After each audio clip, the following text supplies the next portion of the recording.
Okay guys, so this is parang mini tutorial or review dun sa forms.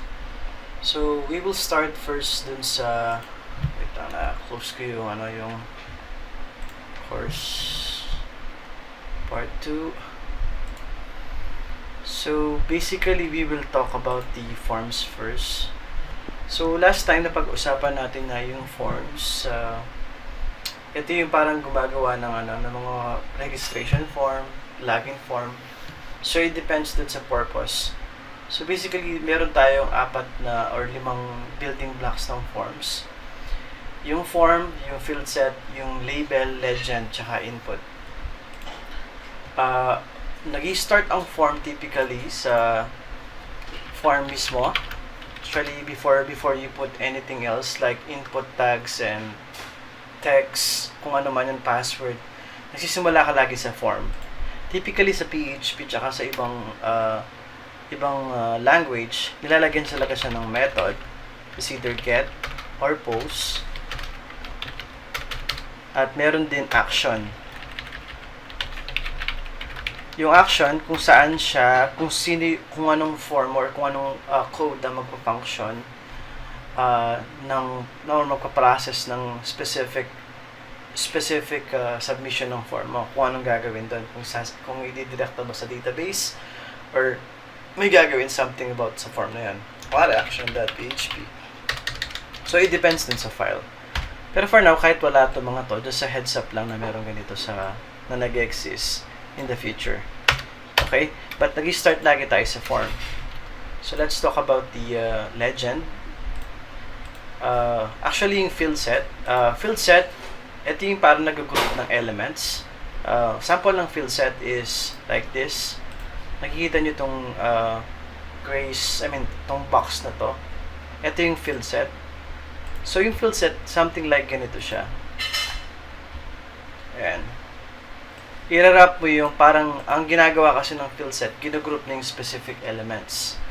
As an example, yun nga yung kanina, etong buong ito, let's say it's a login. Ito yung buong field set na ginugroup niya yung login na mga forms. Let's say input text, password, or something like that. So yun yung parang niya, yun yung parang ginugroup niya. Yung legend, ito yun. So kung makikita mo dito yung legend, ito yung parang nagde-define kung ano yung tatawag mo dun sa field set. So sample dun sa code kanina, legend, login. So pag pumunta ako dun sa form, nakikita nito, login. Yung legend is naka-login. Yun yung nilagay yung text. So pag binago mo yun, automatically, mababago rin yun. Okay, so move on tayo. Field set, as I've mentioned, yun yung field set na gagamitin. So typically, again, i-wrap mo siya sa form. Dito ka mag-start sa field set. Yan. And then, from there, we will put legend. Kung gusto mong i-group yung mga mga input tags mo or mga forms mo. So the forms is personal info. Something like that. Tapos dire-diretso na, ito na yung mga input tags mo, label, blah blah blah. So ganun lang siya. Okay? So balik tayo sa kanina. So maraming uri ng input type. So yung pinaka very popular is the text. Of course, yung text is just like a normal text. For example, sa username, ito, text. Pag binunta mo siya dito, it's just a regular text. Pero, kapag nilagyan mo siya ng minimum length, tsaka max length, ililimitahan niya yung pwede mo ikabit doon. For instance, hindi ito pwedeng isubmit ng blanco kasi nga, meron siyang specific validation na of course gagana to sa form sa Chrome. It depends sa other browser.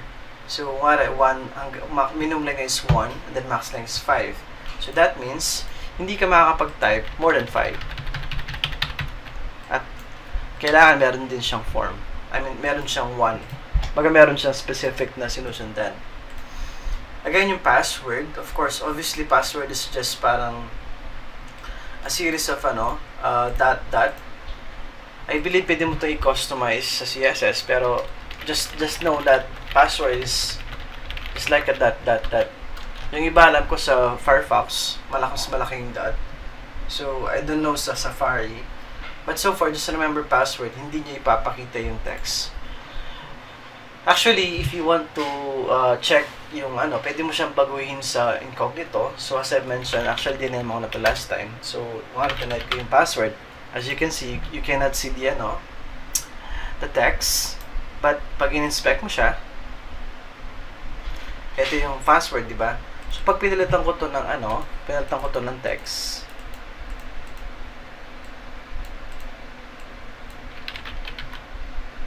at kinano ko siya, makikita ko na yung tinype niya. So basically ganun nag-work yung password. Bali parang meron siyang tinatago niya yung mismong details. Okay, so what else? Submit, of course, submit para lang siyang button. Ito siya. Ito yung code. Ito, input type submit, value submit type. So, babaguhin mo lang yung value para mabago mo yung text dito. Submit type. Okay? So, submit type. So, next is reset. Ang reset, of course, obviously, from the word reset, pag click mo yung reset, i-reset na lahat ng tinype mo. Parang, it's just like one text lang. One item lang ang pwede mong select. If you will go to radio, sabi niya dito, displays button, let the user select only one. So, from the word only one, isa lang yung pwede mong iselect sa radio. It's either dito sa code, yung naging label natin is yung gender, and then meron tayong male tsaka female. So, remember, pansinin yung name dito, isa lang siya. Hindi siya katulad ng value, male tsaka female. Ginagamit to sa validation or sa pag-submit ng form para i-categorize sila na ito is gender. It will not make sense right now, of course, kasi wala pang coding, pero gender is parang yung pinaka nila, parang tatak niya kung ano yung pinag-uusapan dito. And if you want to have it checked, just put check at the end of the item like this. Kung ito naman gusto mong i-check. So, pagpalitin mo lang sila dito, check. Okay? So, pag tinagal mo, of course, by default wala. Makakapag-select ka lang ng isa. Kasi isa lang sa dalawang to. Hindi pwede naka-check na dalawa sa radio button. Of course, checkbox. Dito naman, checkbox, pwede itong 0 or more. So, in short, pwede kang pumili ng 0 or kahit wala or mas marami or gusto mong select lahat, pwede. So, tulad sa example dito, checkbox. Dito, kanya-kanyang color to kasi nga, separate ng mga to. Of course, kailangan mo rin ng value. So, kung tinanggal ko to, yan.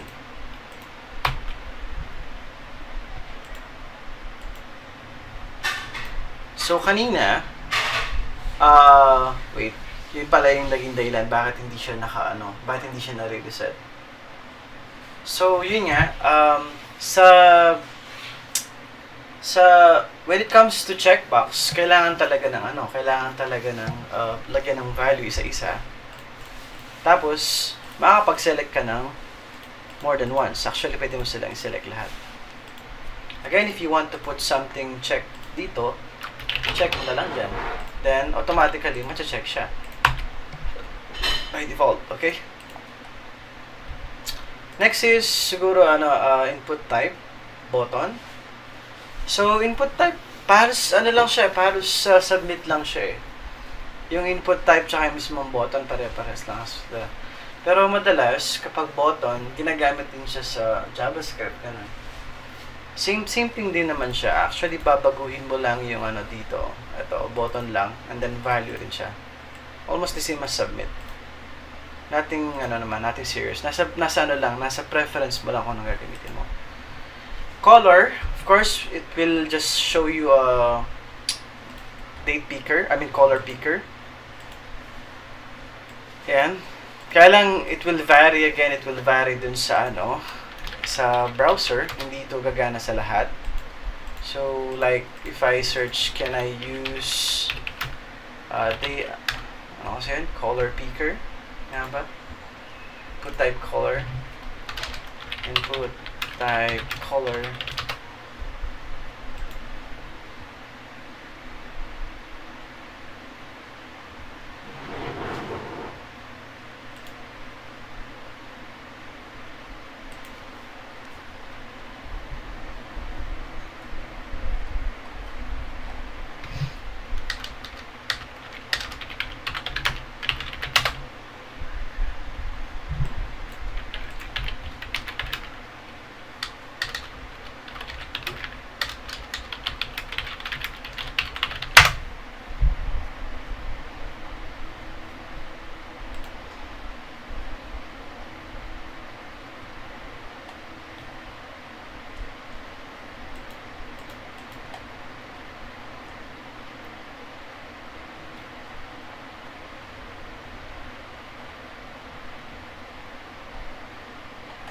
So, walang specific info dito, pero as I mentioned, hindi ito mag-work sa lahat ng browser kasi iba-iba nga yung ito tulad dito, may mga dito na color pickers na working on Safari. So, IE. So, meron mga issues about doon na hindi siya gumagana sa ibang browser. Again, lahat ng HTML5, some of them are not work, especially mga bago tulad ng input type color. So, input type date displays date input. So, yung date, ganito lang siya as it is. Pwede mo siya bigyan ng minimum tsaka maximum para i-limit mo yung ma-select nila. So, balikan ko ito siya. Yan. Minimum tsaka maximum. So, yung date format is YYY. YYY and then yung month or MM and then DD. So, i-format mo lang dyan yung gusto mong minimum tsaka maximum. So, pag nag-visit natin dito, select natin to. So, ang masiselect mo lang is yung tinate mong nilagay mong input dito. So, kung 4:1 siya hanggang 4:30 lang siya, of course, 1 month lang ilalabas. Wala kang masiselect na iba. Pipili ka lang. So, again, it depends on the browser support. Meron mga times na hindi nila ginagamit to kasi may mga parang pwede ka naman gawin, let's say drop down or select tag instead of having to use this. Yung iba ginagamit nila yung old way na lang para ma-support lahat ng browser. Pero just to know, if you want to have this very very soon kapag time na siguro kapag medyo malaki-laki na yung upgrade ng mga browsers at talagang totally deprive na yung mga old browsers talaga. So, lahat ng mga to mag-work na siya. Datetime local tayo. So, datetime local. Ayan. Display a date and time input field with no time zone. So, kapag ito siya actually, kapag chinek mo siya, datetime local. Wait, wala tayo datetime local dito. Ito. So, ang datetime local yan, bibigyan ka pa niya ng, let's say ito, bibigyan ka pa niya ng time, PM, or AM. So, basically lang, magbibigay lang siya ng time, di lang date, bibigyan ka pa niya ng time. For that. Okay, tapos another one is email. Very obvious na itong email. It's just, parang meron ditong verification kapag hindi ka nag-type ng proper email. So, pabaguhin mo lang siya, as input type email lang siya. Diretso lang. Okay? So, ganito, for example, nag-type akong random. Tapos, lagay na natin makapag-type ako ng marami at na-select ko na itong mga to. Lahat. So, let's say, yan. At sinabit ko, magkakaroon ng validation error dito sa Chrome. By default sa Chrome na nag-work to. Possible sa Firefox. But sa mga old browser saka ibang browser, hindi siya ganun. So, meron talagang specific validation. Just to know na ito yung ginagamit for email. Avatars yung file, obviously, pang file siya. As in, bibigyan ka niya ng browse type of input tag, just like this. Pwede ka makapag-select. Of course, using JavaScript, nakita mo file.jpg. So using JavaScript, pwede mo siyang i-limit yung mga file type na pwede mong gawin or pwede mong i-upload. It depends dun sa preference mo. Another one is yung input type mod. So balik tayo dun sa code. So dun sa input type mod, bibigyan mo siya ng month tsaka year. I believe ito yun eh. Ito siya. Ayan. So bibigyan ka lang niya ng month tsaka year. And then the number is just, of course, obviously number. Tapos sa number, let's say sa quantity, input type number, minimum tsaka maximum of 3. So yung pinaka masiselect mo lang dito is 0 hanggang 3. Ayan, kahit i-click ko siya, i-click or mag-type ako ng ganito. Ayan. Pag sinabit mo to, let's see what will happen.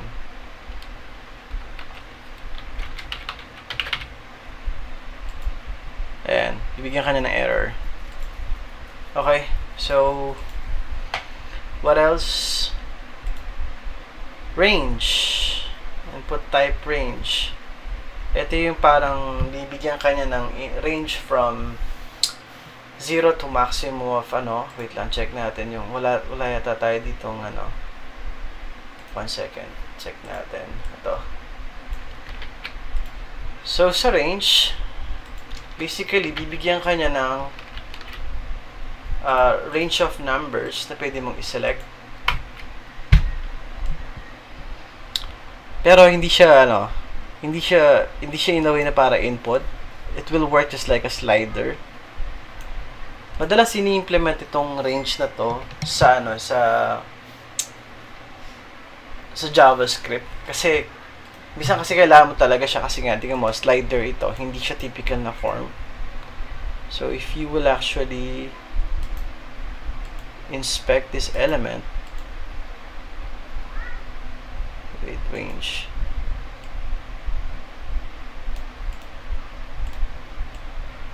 So hindi siya talaga visible dito na makikita mo siya. Madalas kasama nito talaga yung JavaScript. So search, obviously just put search pag sa mga search box. It's like yung Google. Kasi pag pumunta ka ng Google, it's ang malaking search ito. You can use this kind of form dito. So input type telephone. Ito, obviously sa mga telephones lang to. So kailangan mo mag-insert ng telephone number. This is the right input type for that. Yan. Browser support, select a time zone. So eto, time, I believe time lang yung bibigay sa nitong input type. Time. So let's check. I'll be putting it here na lang. Yan.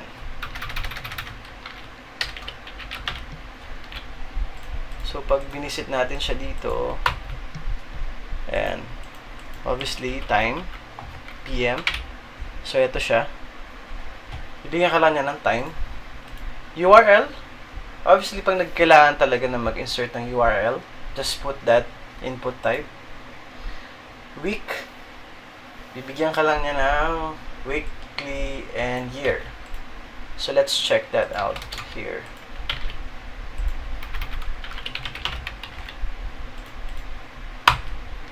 Ayan. So pag nagano ka, ayan, bibigyan ka niya ng year, ng week information. Kung meron siyang month tsaka date. So week it will give you a week time and a year, of course. So basically just let's of course text area, nakalimutan natin itong mga to. Sige, okay. Pasadahan natin ng konti itong dalawa. Select tag, napag-usapan na natin last time. Yung select tag is it will form a specific wait.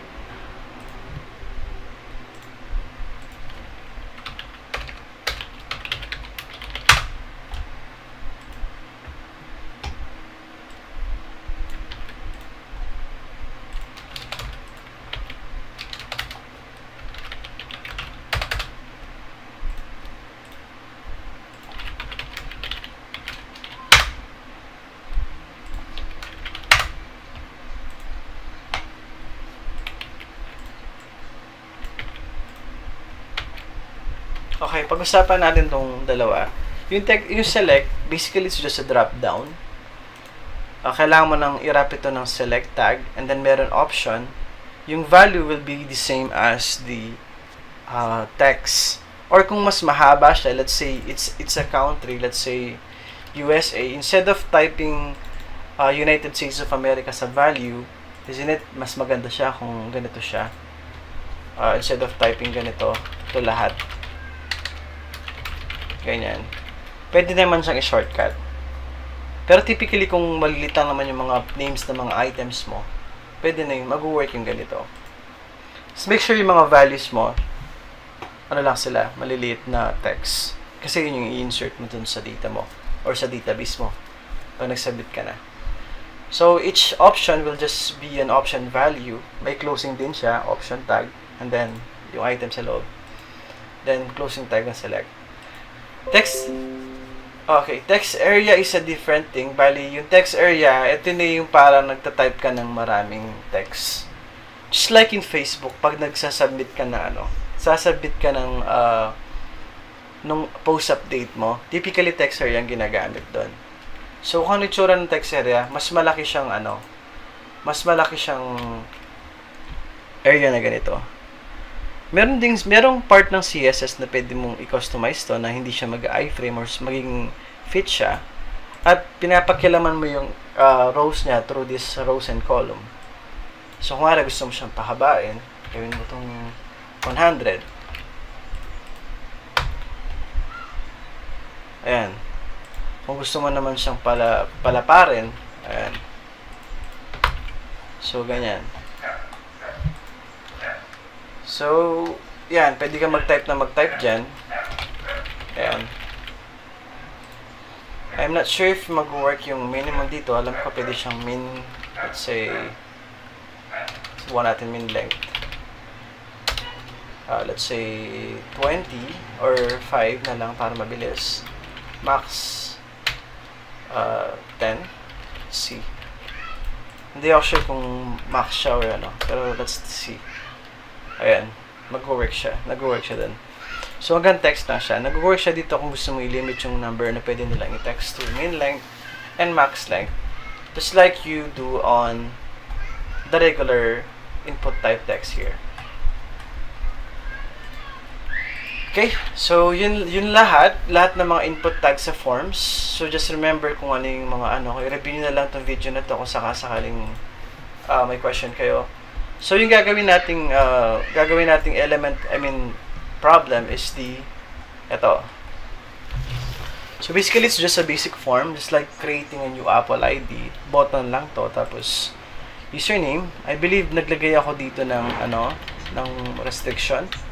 Hanggang 12 lang, at minimum of 8 username, or 8 text.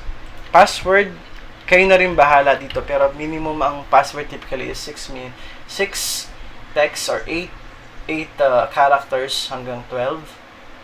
Sobrang haba na ng 20. It depends. So, maglagay kayo dito ng maximum at minimum sa username. Kayo na mag-set. It's just a personal preference for now kasi di naman talaga seryosong form. First name, last name is just a text. And then ito. Date of birth, just use a date picker. Select tag, drop down, city, zip code. Zip code, nag-max ako ng nag-max ako ng 9 kasi I believe lahat naman ng zip code is maximum is 9. So, minmaximum ko lang siya ng 9 characters. Again, security drop down, select lang siya dito. Okay? Then, there's a text here. Kayo nang bahala paano nyo to anuhin. Hindi ko na ituturo kung ano to. So, and then this is just our parang text box for submit. And then finally, this is the register button. Nasa inyo kung gusto nyo gamitin doon. And if you want to add a reset button here, it's up to you. But this is the basic requirement sa tutorial na to. And then finally, just one last thing. Yung sa GitHub, tuturo ko na rin dito. So basically, punta lang kayo sa GitHub account nyo. Tapos, click nyo lang tong plus sign. Tapos new repository. Let's say this is an exercise. X XATM or XHTML, whatever, na pwede nyong ilagay. Lagay nyo siguro ng minimum description dito. Kayo nang bahala. Tapos, para ma-practice nyo lang siya, mag-create kayo ng repository. Ayan. Tapos, gagawin nyo, of course, if folder nyo to. Let's gagawa ang folder na exercise. Let's say ito, ng test. Ito yung mismong file na ginawa nyo. Bibigyan ko naman kayo ng default form nyo. I mean, default na HTML tag na pwede nyo gamitin or HTML boilerplate na pwede nyo gamitin. So, for instance, ito yung mismong folder kung saan nyo nalalagay yung exercise nyo. Right-click nyo lang, git bash here. Iba pala to, sorry. Git bash here. Okay, napindot ko. So, let's wait. Ayun. So, nasa loob na ako na exercise. So, typically, magigit init lang tayo. Git init. So, meron na tayo. So, git status para ma-check kung ano pa yung hindi nalagay. So, ayan. Nakita nyo naman. Test.html. Kulay red siya. So, if I git add that. Remember yung git add that is parang lahat. Gusto ko lahat ng file na nasa loob ng folder na yan is i-add ko. Otherwise, kung gusto mo specific, lagay mo lang yung title dito. Okay? So, git add, enter. And then, pwede ka nang mag-commit dito. Git add commit. Copying mo lang to. Ayan. Paste ko dito. So, na-add na siya. So, another thing is, ito naman, para mapasa na natin sa remote, paste ko ulit.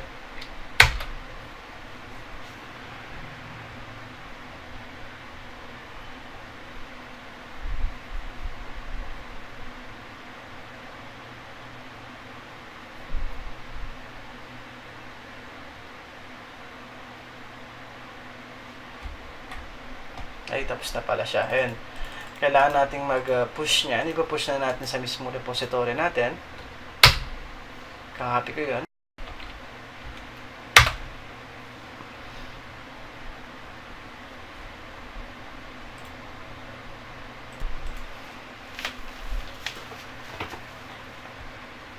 So, bali yun. Pag na-push mo na siya, refresh mo lang yung page.